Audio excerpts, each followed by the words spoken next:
Finally 12 year railway colony movie చూడడం జరిగింది friends. ఇంకెట్లా ఉందంటే మాత్రం అంత నాకేం నచ్చలేదు. మస్తు బోర్ అంటే చాలా బోర్ ఉంది అసలుకి.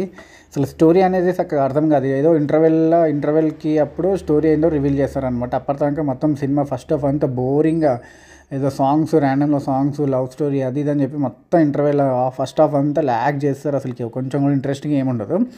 ఇంటర్వెల్ ఒక చిన్న ట్విస్ట్ ఉంటుంది. సో ఇంటర్వెల్ తర్వాత ఓకే ఇదనమాట ఒక బాగుంటుంది ఏమో ఇప్పుడు అని చెప్పేసి మంచిగా కూర్చొని చూస్తాం.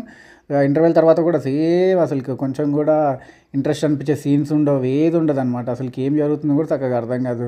క్లైమాక్స్లో ఏదో చిన్నగా మన గోస్ట్ టచ్ ఇస్తారనమాట. దానికి ఎక్స్ప్లెనేషన్ కూడా ఇస్తారు కానీ మనంత సాటిస్ఫాక్షన్ ఏమనిపించదు.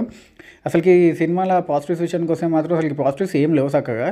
యాక్టింగ్ కూడా ఎవరిది ఏం బాగాలేదు, అంత ఆర్టిఫిషియల్గా ఉంటుంది అనమాట. ఇక నెగిటివ్స్ విషయానికి వస్తే అసలు స్టోరీ బాగాలేదు, రైటింగ్ బాగాలేదు, మ్యూజిక్ అసలుకి ఏం బాగాలేదు, హెడ్ఏక్ వచ్చింది కదా సాంగ్స్కి అయితే.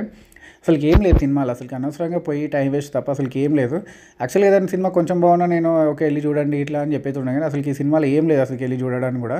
అదే ఇంటర్వెల్ ఒక ట్విస్ట్ ఒకటి బాగుంటుంది అంతే తప్ప ఏం ఉండదు. సరే ఫస్ట్ హాఫ్ అంతా అసలుకి ఎందుకు తీసారో కూడా అర్థం కావట్లేదు. అసలుకి ఏదో లాగాలి గుంజాలి అన్నట్టు గుంజి పడేసారు. ఇంటర్వెల్ ఏదో చిన్న ట్విస్ట్ ఉంటుంది అంతే.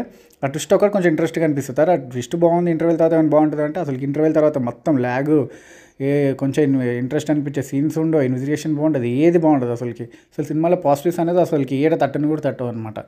సో నాకైతే ఇట్లా అనిపించింది. మీకైతే ఏమైనా అనిపిస్తే మీరు ఒకసారి వెళ్ళి ట్రై చేస్తుంటే ట్రై చేయండి, మీ ఇష్టం. Okay friends, thank you.